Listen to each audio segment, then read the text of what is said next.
speak to you, Erol. Erol Morkoç, UK spokesperson for Republicans overseas. Hi, Esri, by the way. Hi, Nicholas. And hi, Erol. Good morning to Hello. you. Because Yes, I good think morning. it's very interesting, Erol, to get I think we were on Friday. It was Thursday, that's right. It was a feisty appearance. And I wanted to get your view. Did you watch it as it happened, or Erol, on Yes, I did. Friday? Yes, Yes, I yes. did. I did Well, watch The it as it um, Esri in a second. Errol first. Errol yes, Morkoç, UK I spokesperson for Republicans overseas. What did you think of it as it unravelled? well, I thought that it was an incredible moment for transparency in global dialogue. For one, Kinda, yeah, that's uh, true. uh, you rarely see such a thing in any context. Number two, I think it was a sad situation where Zelenskyy failed to read the room.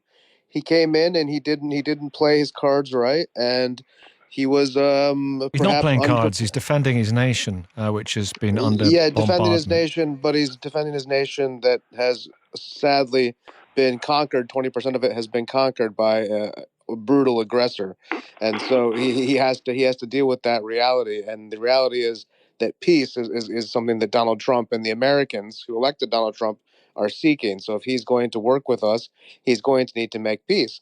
And one of those, steps was going to be this joint venture with the rare earths, but his refusal to sign it, and then the way that he started to go back and forth with President Trump and JD Vance, and in general, just the whole thing went off the rails. I think it was an interesting moment in American political saga, but I think it's not all his lost moment. It's salvageable. He can come back to the table. We don't need an apology. It's actually pretty nice that things are aired out in the open and grievances can be declared and quickly ameliorated. So hopefully he comes back to the table. We sit down. We sign this deal for the rare earths, and there's a ceasefire portion of that, and we work on bringing back the 300,000 prisoners that Vladimir Putin has taken. At least if we can get these people's lives back, we can find some silver lining in what has been an awful failure by the Western Alliance. I'm getting emollient vibes from you this morning, which is good. Listen, the European peacekeepers on the ground. This plan, which is I think being poo-pooed by the Kremlin, it will require, and this is very much the desire, the necessity. It will require US air cover. Europe does the heavy lifting. A US backstop. Is that going to happen? I think it would be potentially on the table. I think it's on the table. It's something that Trump can use as leverage. I mean, if there is going to be a hard line drawn on the East, then that type of security guarantee is something much more realistic than, for example, a NATO membership, which just puts a incredibly tense situation on a border. Something like that is possible. It is something that Donald Trump would be open to, especially if he sees Europe pulling its weight, investing that level of resources and manpower. I certainly can see that being something that also Secretary of Defense Pete Hegseth would go for. I think it's a good idea. There is certainly a personal chemistry, it would seem, between President Putin and President Trump, which is signally lacking between Zelensky and Trump. I think they kind of like each other, Putin and Trump, don't they?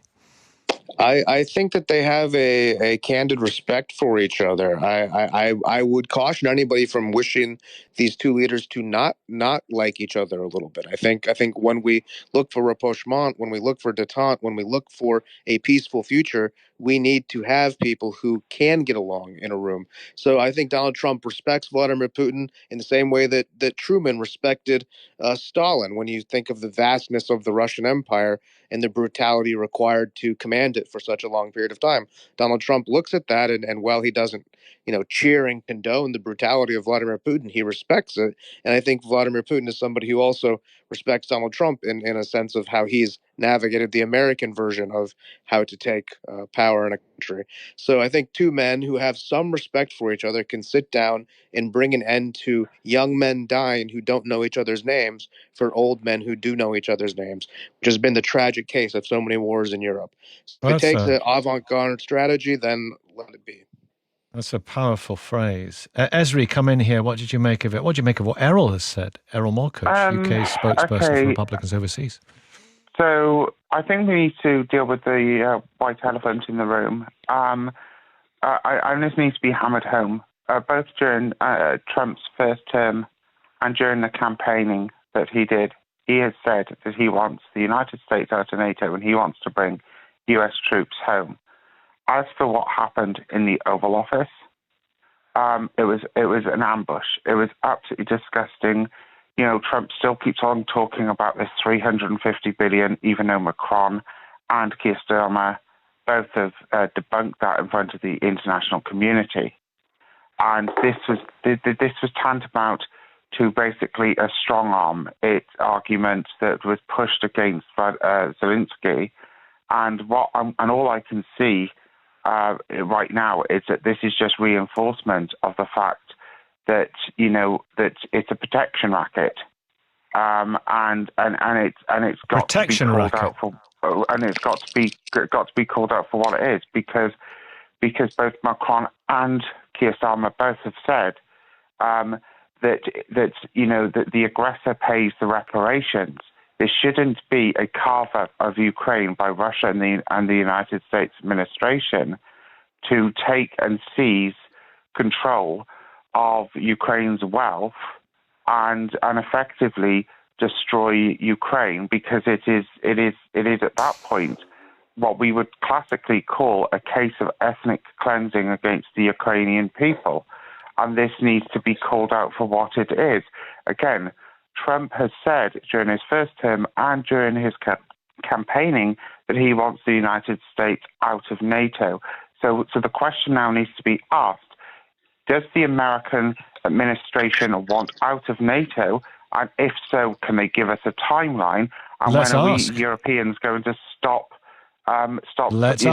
dancing around it? Errol, do you think that's on the cards? No, severing absolutely. the ties with NATO? Absolutely not. One thing Donald Trump did in his first term was he increased the amount of NATO countries that actually met their obligations, and the Secretary General commended Trump for that. The fact that he is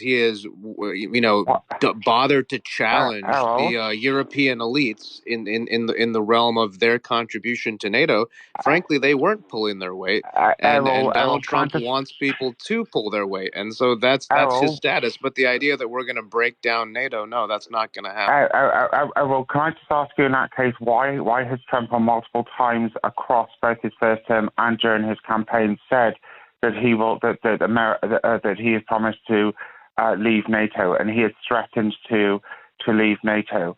It is a strong-arm tactic. It's a protection racket. Let's face facts. He's absolutely threatened to leave NATO. Absolutely. And you use the term protection racket. That protection costs money, my friend.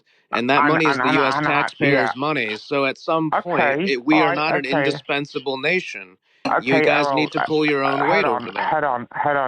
But the thing is, right, you guys need a big bad Russia to still be intact, because the whole reason why the petrodollar exchange system existed in the first place was to counter the USSR. Now we know that the fact that Russia interferes routinely in the Middle East, and without a big bad Russia, without that interference, there is no need for the petrodollar exchange system. The petrodollar was created during Bretton Woods, and it was created because we were the only sole hegemony left in the world that could offer that, and we offered a Marshall Plan to the Europeans. Well, then you're using it as a derogatory term. How about you're welcome for doing that for the world? It wasn't exactly to the best advantage of the U.S. worker, the U.S. laborer, who saw their dollar collapse in value. How much money have you made in arms sales? How much money have you made in arms sales? Trillions of dollars. How much money has the British Empire made in arms sales? What kind of question is this? Well, we don't have an empire. Welcome to the real world. And what we're trying to do is reduce... No, you just don't like the fact... Let's go. Let's go. It started under Joe Biden. You want the arms sales. The Raytheon, the head of Raytheon's board member was the former head of the defense secretary. That's the Democrat Party. Let's go from the real world to the real Dorset. Nicholas, what do you think? I think what Trump did was absolutely fantastic. I agreed with everything. I'm not a massive Trump fan in everything. But on this, I think he was exactly right. The people of America voted for him, and he said he wanted to end the war, and he's trying to do what he said he wanted to do. Zelenskyy goes around like with a begging bowl, thinks he's kingpin, thinks he's the most important person in the world, and he suspects everyone else to bail him out. And he doesn't want peace. He loves his own voice, and I'm sick of it, to be honest.